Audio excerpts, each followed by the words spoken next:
منیر صاحب پہلے ذرا چلیں اقوام متحدہ کی بات کر لیں. آپ نے تو ظاہر ہے ایک طویل عرصہ وہاں گزارا ہے, پاکستان کے مستقل مندوب نمائندے رہے. بہت ہی علامتی سی نمائشی سی یا پتہ نہیں شاید سفارتی آداب, اور آپ سے بات کرتے ہوئے مجھے جملوں کا خیال رکھنا بڑا ضرور لگ رہا ہے, لیکن الاؤ می ٹو سے کہ ایک مزاحیہ سی کیفیت نہیں ہو گئی ہے.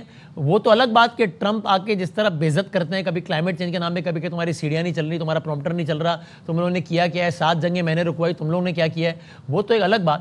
لیکن یہ نیتن یاہو بھی روزانہ اپنے اقدامات سے کبھی 20 نکات میں ایک نکات ہی لکھ دیا جاتا ہے, ایک نقطہ لکھ دیا جاتا ہے کہ چلو میں احسان کر دوں گا, امدادی فراہمی بھی یقینی بنا دوں گا یار, چلو یونائٹڈ نیشن کو اس میں اجازت دے دوں گا میں, یا یہ فلوٹیلا والا عنوان. یہ اس ادارے کو تو بس بالکل ہی ایک عجیب و غریب سی ہی کیفیت میں نہیں ڈال دیا سارے معاملے نے.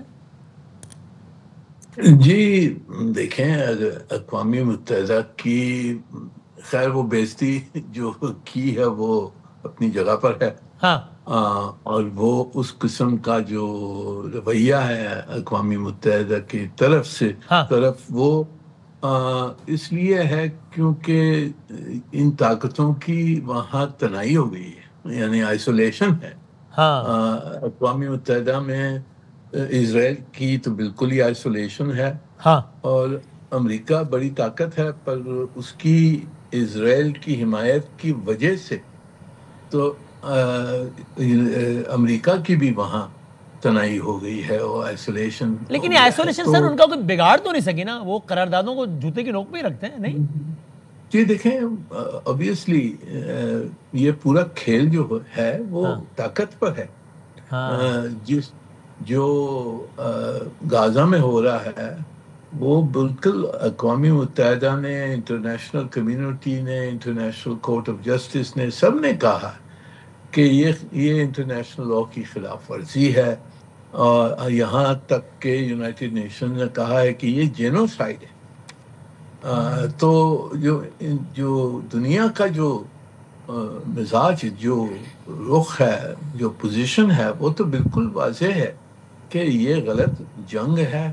اس میں آپ نے بچوں کو, عورتوں کو فضول میں مارا, اتنی کیجولٹیز کی ہیں کہ یہ اس کو جینوسائیڈ انہوں نے کہا ہے. بٹ دے ڈونٹ کیئر نا, بڑا واضح ہے. تو اس کا سر آپ کو یعنی اب یہ سارے سینیریوں میں 20 نکات بھی آ گئے اور فلوٹیلا والا بھی یعنی آپ کو یہ سارے معاملے میں سارے بیانات بھی ذہن میں رکھیے کہ اسحاق ڈار صاحب کہہ رہے ہیں کہ جناب یہ ایگزیکٹلی وہ نہیں ہے جو ہم سے طے ہوا تھا, قطر کے وزیر اعظم بھی کچھ کہہ, یہ آپ کو اگر میں اسٹریٹ سوال پوچھوں پریسائز کر کے, اگلے کچھ ماہ میں غزہ کا منظرنامہ کچھ مختلف نظر آتا ہے, بہتر ہوتا نظر آتا ہے, یا خدا نخواستہ اور خراب ہوتا نظر آتا ہے؟ جی دیکھیں, بہت جو ہماری اسلامی دنیا کی خواہش ہے وہ یہ ہے کہ یہ جنگ رک جائے. جو امداد پہنچانی ہے غزہ کی لوگوں کو وہ پہنچ جائے, اور کوئی امن کی طرف کوئی فیصلہ ہو سکے, مذاکرات ہوں, اور اس مسئلے جو فلسطینین حقوق ہیں ان کو مانا جائے, 2 اسٹیٹ سولوشن کی طرف جانا چاہیے. یہ ہماری آبجیکٹیوز ہیں. پر دوسری طرف اسرائیل کھڑا ہے امریکہ کی پیٹھ کے پیچھے, اور امریکہ بالکل اس کی پیٹھ کے پیچھے ہے, اور اس لیے وہ طاقتور, سب میں بڑی طاقت ہے دنیا میں, تو انہوں نے نہیں ہونے دیا جو اقوام متحدہ چاہتا ہے, وہ نہیں ہونے دیا.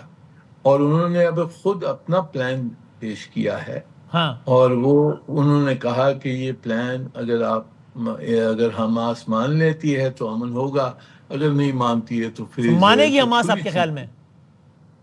سوری, آپ کے خیال میں حماس مانے گا؟ اب تک تو نہیں مانا انہوں نے کچھ شرطیں بھی لگائی ہیں, پر حماس کے اوپر بہت دباؤ ہے ہر طرف سے کہ یہ مان لے, کیونکہ معاملہ مزید سر بگڑ جائے گا یا کسی حل پہ پہنچے گا آپ کے خیال میں؟ جی حل پہ پہنچنا بہت لمبی کہانی ہوگی. فوری طور پہ ایسا ہوتا نظر نہیں آ رہا نا. جی اس وقت اگر جنگ رک جاتی ہے اور جو تباہی ہو رہی ہے وہ اگر رک جاتی ہے تو وہ بھی غنیمت ہے, پر آگے بڑھ کر جو یہ پیس پلان ہے اس میں بہت سارے مسئلے ہیں. کچھ اچھی چیزیں ہیں پر بہت ساری چیزیں ہیں جس کے اوپر کلیئرٹی نہیں ہے. پھر اس میں بات کرتے ہیں